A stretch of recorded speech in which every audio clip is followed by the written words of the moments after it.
Рахмат. Процедурный 5 микрофон. Бүтүн Кыргызстан Мадумаров. Урматтуу кесиптештер, бул жерден талаштын кажети жок.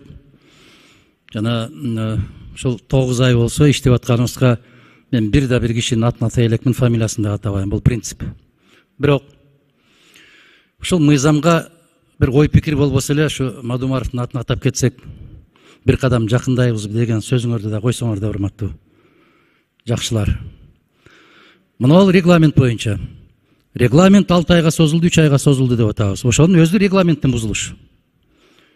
Мына 56-чы беренесин караңыздар, 5-пунктта.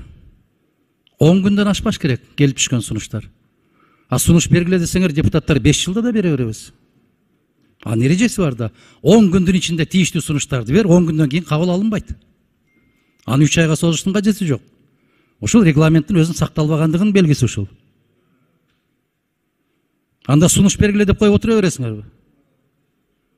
Ар бир депутаттын пикири маанилүү деп. Андай болбойт. Эреже бар. Мыйзамдардын кандай кабыл алышынын эрежеси бар.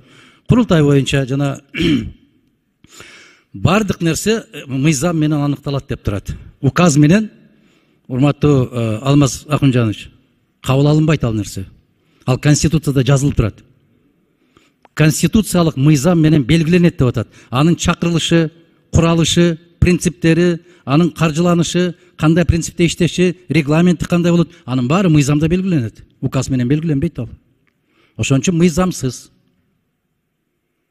Канча жыл өткөн болсо да мыйзамсыз бойдон кала берет. Азыр канчалык актабагыла, макул жасай бергиле, билгениңерди кыла бергиле. Бирок мыйзамсыз. Бул факт. Муну эч ким жокко чыгара албайт.